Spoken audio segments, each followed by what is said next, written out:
آگے اللہ سبحانہ تعالیٰ فرماتے ہیں ولن اور ہرگز نہیں ترضا راضی ہوں گے عن کا آپ سے، یعنی آپ صلی اللہ علیہ وسلم سے، الیہود یہود، ولا اور نہ النصارى عیسائی، حتیٰ یہاں تک کہ تتبع آپ پیروی کرنے لگ جائیں ملتہم ان کے طریقے کی۔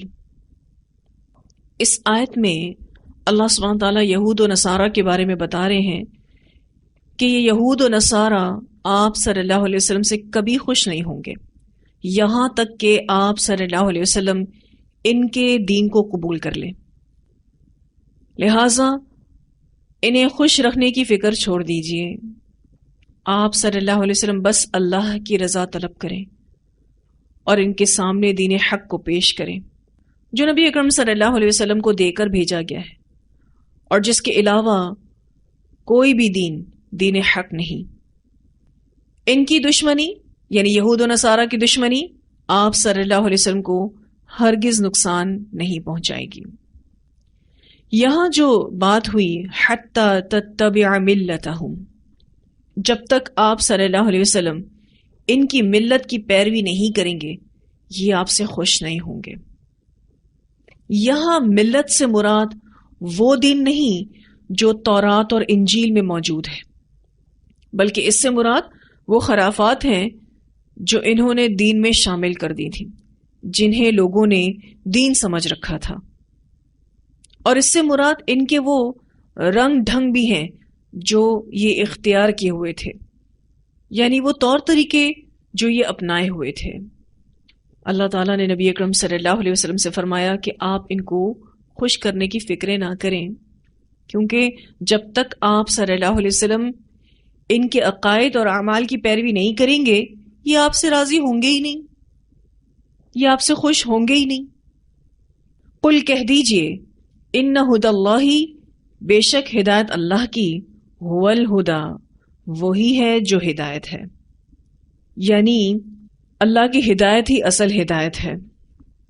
وَلَئِن اور البتہ اگر اتبعت پیروی کی آپ نے اہواءہم ان کی خواہشات کی۔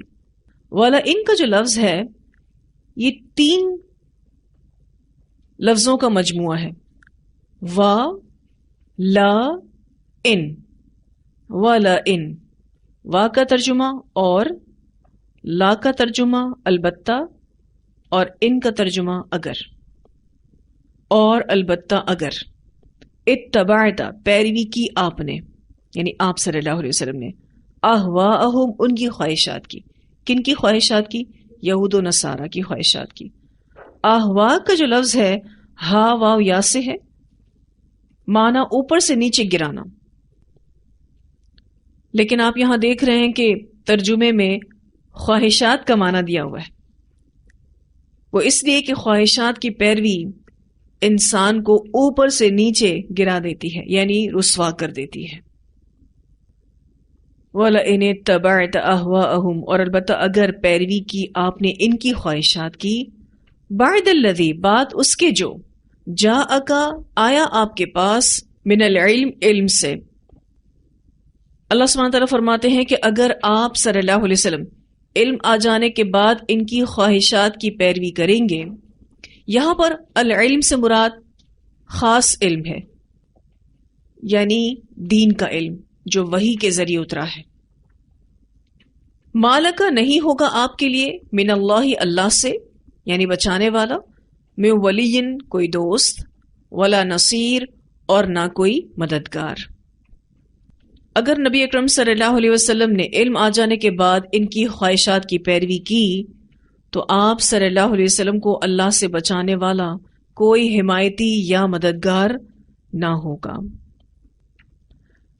آیت کا یہ حصہ اس بات کی دلیل ہے کہ یہود و نصارہ کے پاس ہدایت نہیں بلکہ خواہش نفس ہے، اور وہ دوسروں کو اسی کی طرف بلاتے ہیں، کیونکہ اگر آپ دیکھیں کہ حتی تتبع ملتہم جو کہا گیا تھا، یہاں تک کہ آپ پیروی کرنے لگ جائیں ان کے طریقے کی، اور میں نے آپ کو ملت کے حوالے سے وضاحت بھی کی کہ یہاں ملت سے مراد وہ دین نہیں جو تورات اور انجیل میں موجود ہے.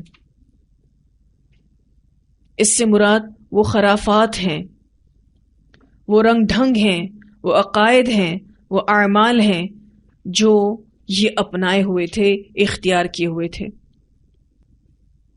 اور اسی بات کی وضاحت پھر اللہ سبحانہ تعالیٰ فرماتے ہیں کہ اگر آپ نے ان کی خواہشات کی پیروی کی.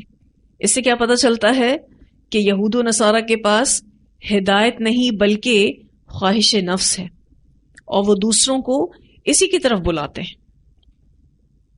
تو اللہ سبحانہ تعالیٰ فرماتے ہیں اگر آپ نے ان کی خواہشات کو فالو کیا اس کے بعد کہ آپ کے پاس علم آ چکا ہے، تو پھر اللہ تعالیٰ سے آپ کو کوئی نہیں بچا سکتا.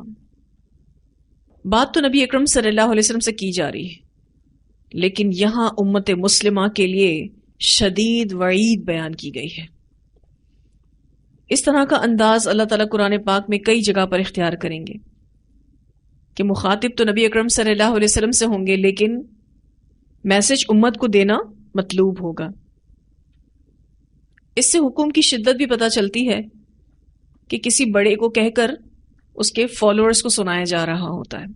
تو یہاں امت مسلمہ کے لیے شدید وعید بیان کی گئی ہے کہ اگر وہ قرآن و سنہ کا علم آ جانے کے بعد یہود و نصارہ کی راہ اپنائیں گے تو اللہ تعالیٰ کے عذاب سے انہیں کوئی نہیں بچا سکتا. اور پھر یہ کہ آپ صلی اللہ علیہ وسلم کی بعثت کے بعد تمام لوگوں کو آپ صلی اللہ علیہ وسلم پر ایمان لانا واجب ہے. ایک مرتبہ سیدنا عمر رضی اللہ تعالی عنہ آپ صلی اللہ علیہ وسلم کے پاس تورات کا ایک نسخہ لے کر آئے اور کہنے لگے یا رسول اللہ صلی اللہ علیہ وسلم یہ تورات کا نسخہ ہے. نبی اکرم صلی اللہ علیہ وسلم چپ رہے. سیدنا عمر رضی اللہ تعالی عنہ نے اسے پڑھنا شروع کیا اور رسول اللہ صلی اللہ علیہ وسلم کا چہرہ متغیر ہوتا چلا جا رہا تھا. سیدنا ابو بکر صدیق رضی اللہ تعالیٰ عنہ نے یہ صورتحال دیکھ کر حضرت عمر سے کہا تجھے گم کرنے والیاں گم کریں. پیار والی ڈانٹ تھی. کہا تم رسول اللہ صلی اللہ علیہ وسلم کی طرف نہیں دیکھتے؟ سیدنا عمر رضی اللہ تعالیٰ عنہ نے جب آپ صلی اللہ علیہ وسلم کے چہرے کی طرف دیکھا کہ آپ کے چہرے پر غصے کے آثار ہیں تو کہنے لگے میں اللہ سے اور اس کے رسول کے غضب سے پناہ مانگتا ہوں. اور پھر انہوں نے یہ دعا پڑھی رضیت باللہ ربا وبالاسلام دینا وبمحمد صلی اللہ علیہ وسلم نبیا. ہم اللہ کے پروردگار ہونے پر، اسلام کے دین ہونے پر اور محمد صلی اللہ علیہ وسلم کے نبی ہونے پر راضی ہوئے. یہ سن کر نبی اکرم صلی اللہ علیہ وسلم نے فرمایا اس ذات کی قسم جس کے قبضے میں محمد صلی اللہ علیہ وسلم کی جان ہے، اگر موسیٰ علیہ السلام آج موجود ہوں اور تم مجھ کو چھوڑ کر ان کی پیروی کرو تو گمراہ ہو جاؤ گے، اور اگر موسیٰ علیہ السلام خود زندہ ہوتے اور میری نبوت کا زمانہ پاتے تو ضرور میری پیروی کرتے. اسے سنن دارمی نے روایت کیا ہے. یعنی اب قیامت تک صرف اور صرف رسول اللہ صلی اللہ علیہ وسلم کو ہی فالو کیا جائے گا. آپ صلی اللہ علیہ وسلم کی بعثت کے بعد تمام لوگوں کو نبی اکرم صلی اللہ علیہ وسلم پر ایمان لانا واجب ہے.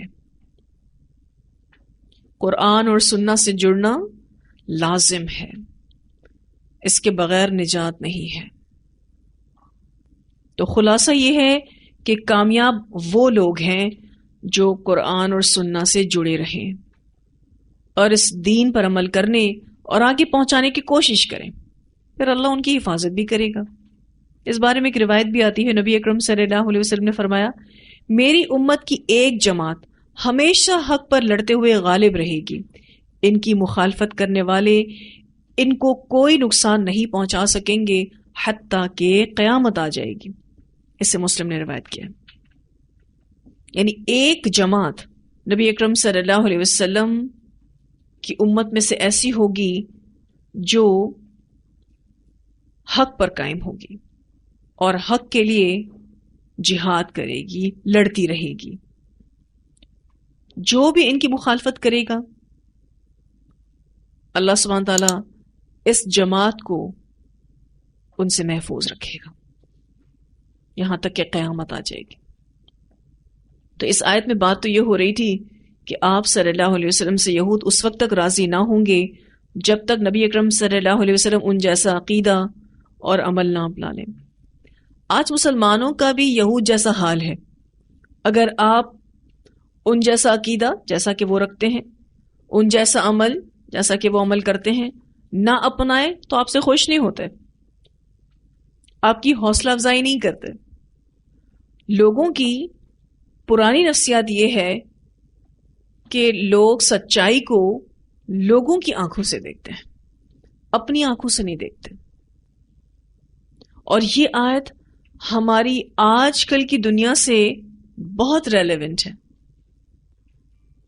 اور اگر تھوڑا سا غور و فکر کریں تو آج بہت سارے مسلمان قرآن سے، دین سے دور ہیں، تو بڑی بڑی وجوہات میں ہمیں لا علمی ملتی ہے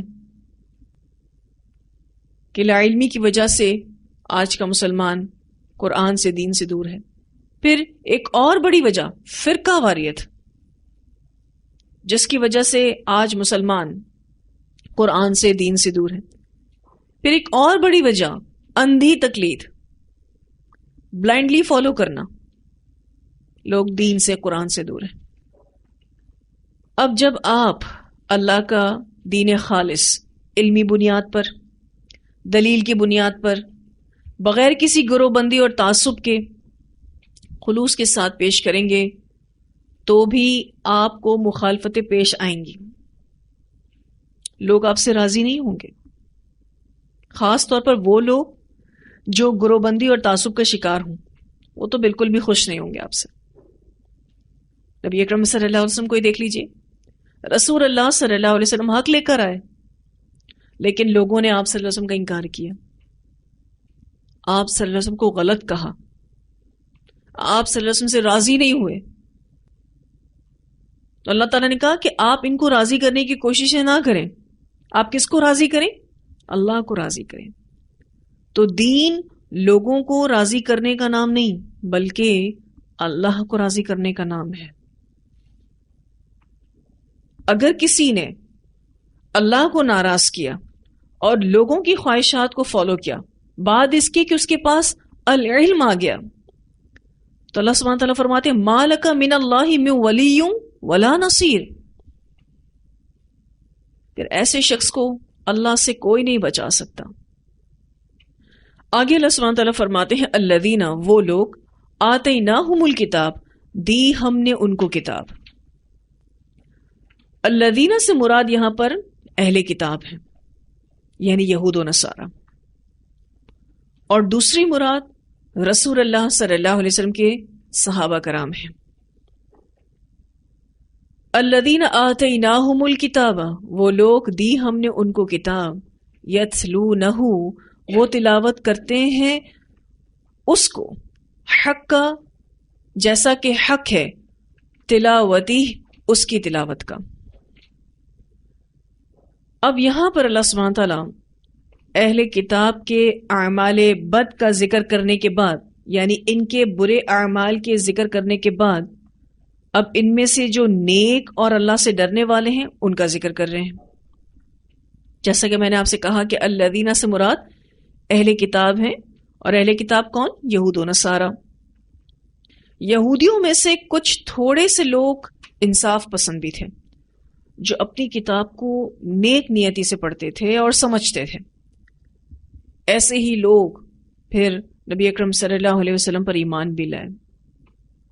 ان میں عبداللہ بن سلام رضی اللہ تعالیٰ عنہ ہیں، اسی طرح سے نجاشی اور اس کے ساتھی بھی ہیں۔ اب ان کے ایمان لانے کی وجہ کیا ہے؟ یتلونہ حق تلاوتی، وہ اپنی کتاب کو غور سے اور سمجھ کر ہدایت کی نیت سے پڑھتے تھے، یعنی وہ تورات کو غور سے اور سمجھ کر ہدایت کی نیت سے پڑھتے تھے۔ اور جو لوگ تورات سے ہدایت حاصل کرنے کے بجائے اس کی تحریف اور تعویل کرتے رہتے تھے تو پھر وہ آگے بتایا جائے گا کہ خسارہ پانے والے ہیں۔ پھر اس سے دوسری مراد رسول اللہ صلی اللہ علیہ وسلم کے صحابہ کرام ہیں، اور پھر قیامت تک آنے والے وہ تمام لوگ ہیں جو حق کا تلاوت ہی کریں. ایسے لوگ جو تلاوت کا حق ادا کرتے ہیں، اس بارے میں کچھ روایات بھی آتی ہیں. رسول اللہ صلی اللہ علیہ وسلم نے فرمایا 2 آدمیوں کے علاوہ کسی پر رشک نہیں کیا جا سکتا. ایک وہ آدمی جسے اللہ تعالیٰ نے قرآن کا علم دیا اور وہ رات دن کے اوقات میں سے تلاوت کرتا ہے. اس کا پڑوسی سنتا ہے تو کہتا ہے کاش مجھے بھی وہ چیز دی جاتی جو فلاں کو دی گئی ہے تو میں بھی اس کے مثل عمل کرتا. اور دوسرے اس شخص پر کہ جسے اللہ نے مال عطا کیا اور وہ اس کو اللہ کی راہ میں خرچ کرتا ہو. پھر کوئی شخص بطور رشک کہے کاش مجھے بھی اس طرح کی دولت ملتی جس طرح فلاں کو دی گئی ہے تو میں بھی اسی کی طرح راہ حق میں خرچ کرتا. اس سے بخاری نے روایت کیا ہے. یہاں لفظ رشک آ رہا ہے.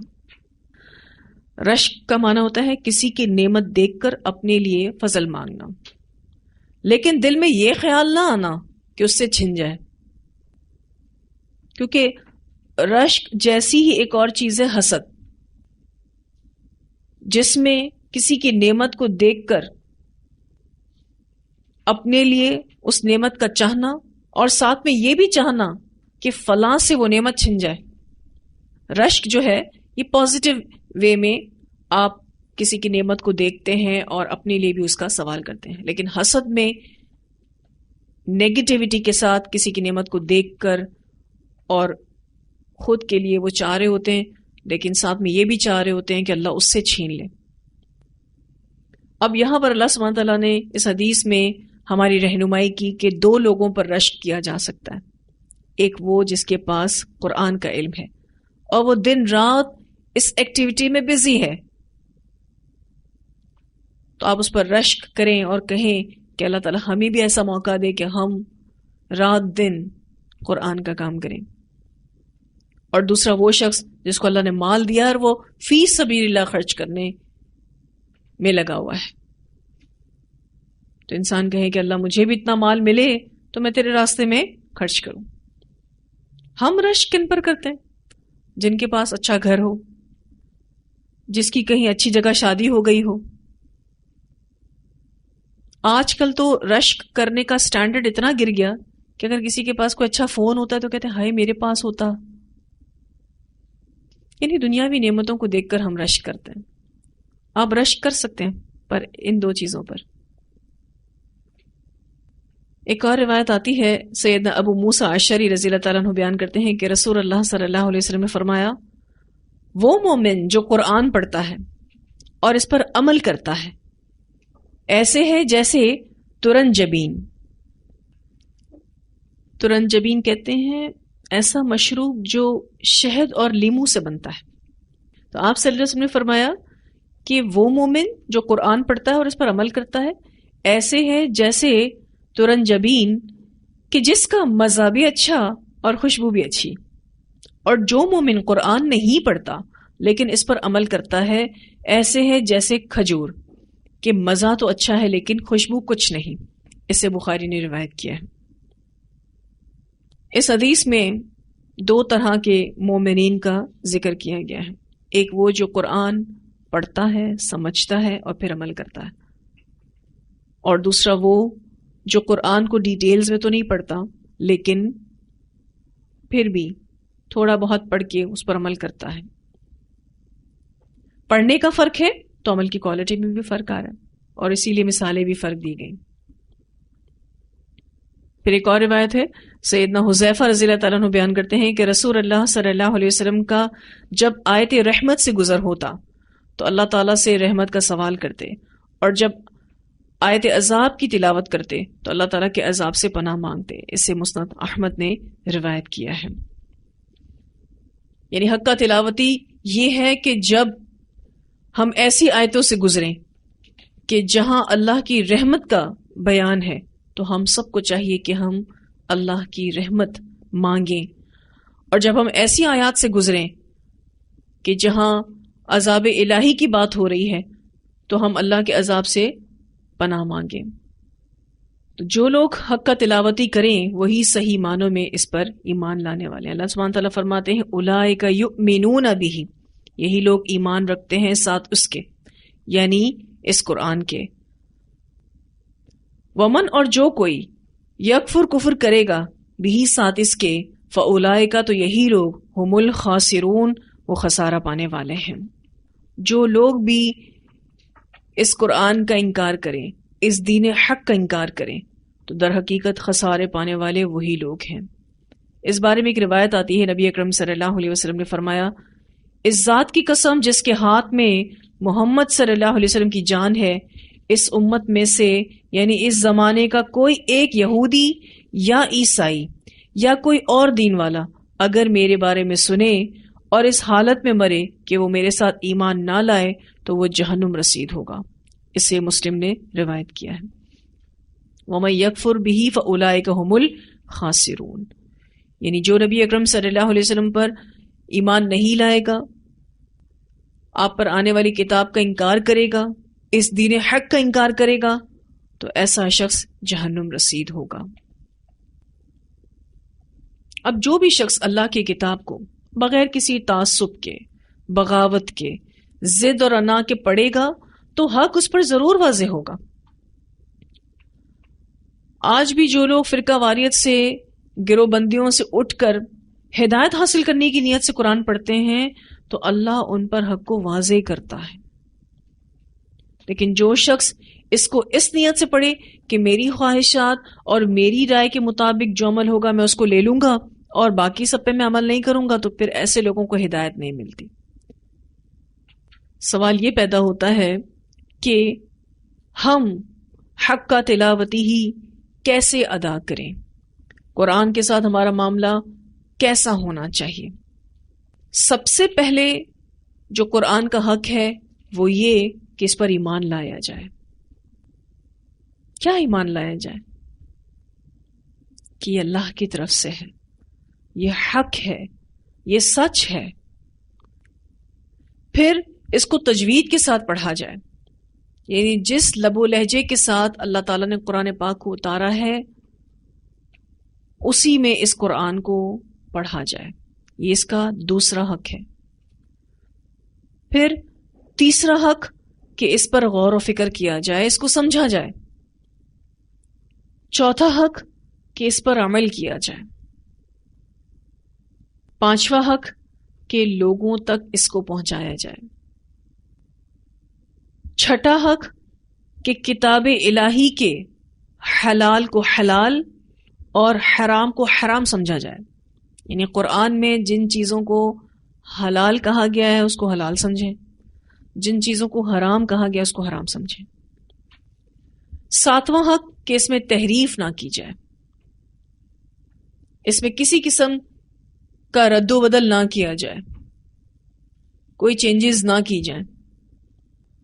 آٹھواں حق کہ آیت رحمت سے گزرے تو اللہ کی رحمت کا سوال کیا جائے، اور آیت عذاب سے گزریں تو عذاب الہی سے پناہ مانگی جائے۔ یہ ہے حق کا تلاوتی۔ خود کو اس اعتبار سے چیک کرنا ہے کہ کیا میں قرآن کی تلاوت کا حق ادا کر رہی ہوں، کیا میں اس پر ایمان لاتی ہوں؟ کیونکہ ایمان لانا تین چیزوں کی ڈیمانڈ کرتا ہے، آپ کا دل مانے، آپ کی زبان اقرار کرے اور آپ کا عمل اس کی تصدیق کرے۔ تو کیا میں قرآن پر ایمان لاتی ہوں؟ کیا مجھے اس کی تجوید آتی ہے؟ اور اگر نہیں آتی تو کیا میں سیکھ رہی ہوں؟ اس کے لیے میں کتنی کوشش کرتی ہوں کہ مجھے قرآن ویسا ہی پڑھنے آ جائے جیسا اللہ سبحانہ تعالیٰ نے اس کو اتارا ہے۔ کیا میں قرآن کی ایک ایک آیت پر غور و فکر کرتی ہوں، اس کو سمجھتی ہوں؟ کیونکہ جتنا اچھا آپ کو قرآن سمجھ میں آتا ہے اتنا اس پر عمل کرنا آسان ہو جاتا ہے، کیونکہ اس غور و فکر سے ہی شرح صدر حاصل ہوتا ہے، یعنی آپ کا سینہ کھل جاتا ہے عمل کرنے کے لیے، آپ کو ایک کانفیڈنس آتا ہے عمل کرنے کا۔ پھر کیا میں اس پر عمل کرتی ہوں؟ کیونکہ اگر ہم پڑھ رہے ہیں، سمجھ رہے ہیں، عمل نہیں کر رہے ہیں تو پھر کوئی فائدہ نہیں، کیونکہ قرآن آیا ہی عمل کے لیے ہے، کیونکہ یہ وے آف لائف ہے. ہم سب کو ایک طرز زندگی دے دیا گیا کہ اس کے مطابق اپنی زندگی گزارو تو تمہاری دنیا میں بھی سکون رہے گا اور تمہاری آخرت بھی اچھی ہوگی. تو کیا میں اس پر عمل کرتی ہوں؟ پوچھیں ہم سب اپنے آپ سے. اچھا، اگر جواب یہ آئے کہ کچھ چیزوں پر عمل کرتے ہیں اور کچھ پر نہیں، تو یہ جواب بھی کوئی اچھا جواب نہیں ہے. جواب تو یہ آنا چاہیے کہ جتنا جتنا سیکھتے جا رہے ہیں اس کو عمل میں لاتے جا رہے ہیں. پھر یہ کہ لوگوں تک اس کو پہنچانا، خود نہیں بتا سکتے، کسی لیکچر کو ریکمینڈ کر دیں. کوئی ایک بات سمجھانا چاہیں تو پیار اور محبت سے اس میسج کو آگے کنوے کریں، کیونکہ یہ حق ہے قرآن کا کہ خود بھی سیکھیں اور دوسروں کو بھی سکھائیں.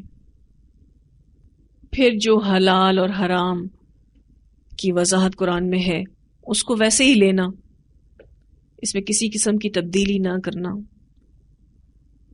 اب تو الحمدللہ تھوڑا تھوڑا ترجمہ سمجھ آنے لگا ہے، تو آپ کو یہ محسوس ہو کہ اللہ کی رحمت کے حوالے سے بات ہو رہی ہے تو فوراً اللہ تعالیٰ سے اس کی رحمت مانگیں.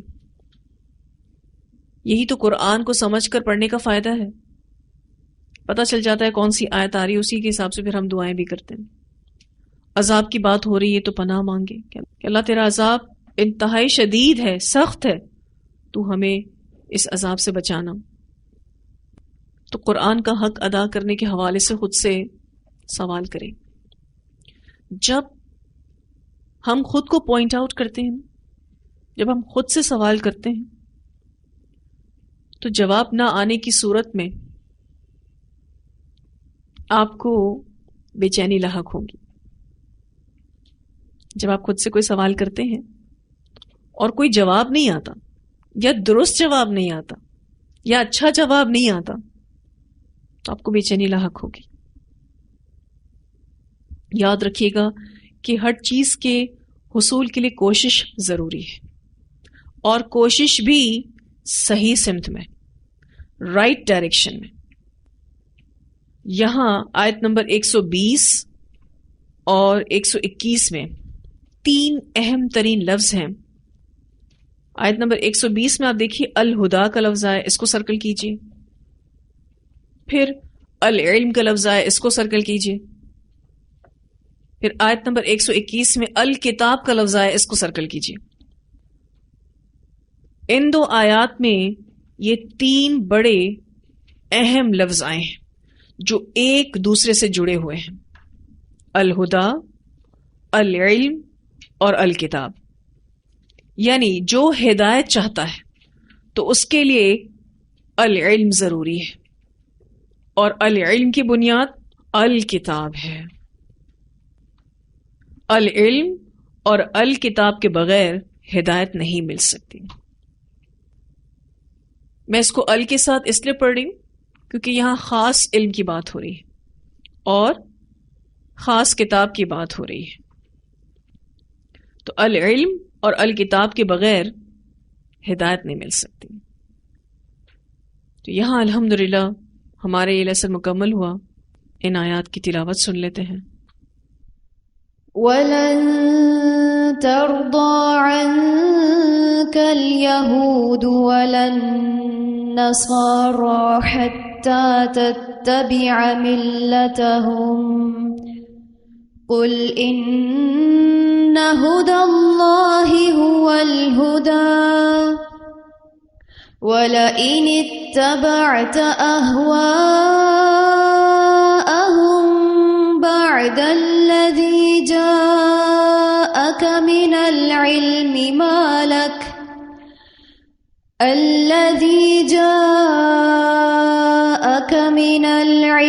مَا لَكَ مِنَ اللَّهِ مِن وَلِيٍّ وَلَا نَصِيرٍ. الَّذِينَ آتَيْنَاهُمُ الْكِتَابَ يَتْلُونَهُ حَقَّ تلاوته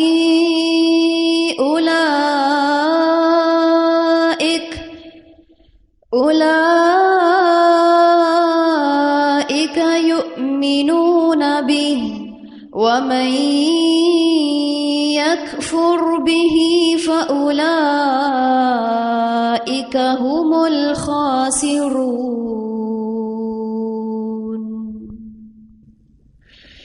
یہاں جو اللہ سبحانہ تعالیٰ فرماتے ہیں الذین آتیناہم الکتاب یتلونہ حق تلاوتہ اولئک یؤمنون بہ، اللہ تعالیٰ سے دعا ہے کہ اللہ ہم سب کو ان لوگوں میں شامل کرے. اللہم اجعلنا منہم، ہم سب کو اللہ سبحانہ تعالیٰ اس بات کی توفیق دے کہ ہم قرآن کی تلاوت کا حق ادا کر سکیں. اس کا حق تو اتنا زیادہ ہے کہ ہم جتنی بھی کوشش کریں حق ادا نہیں ہو سکتا، لیکن جو کوششیں ہم کریں گے اللہ سبحانہ تعالیٰ اس پر بہترین اجر دینے والا ہے. یہاں الحمدللہ ہمارا لیسن مکمل ہوا. واضح ہے ساری آیات. وآخر دعوانا الحمد للہ رب العالمین. سبحانک اللہم وبحمدک نشہد ان لا الہ الا انت نستغفرک ونتوب الیک.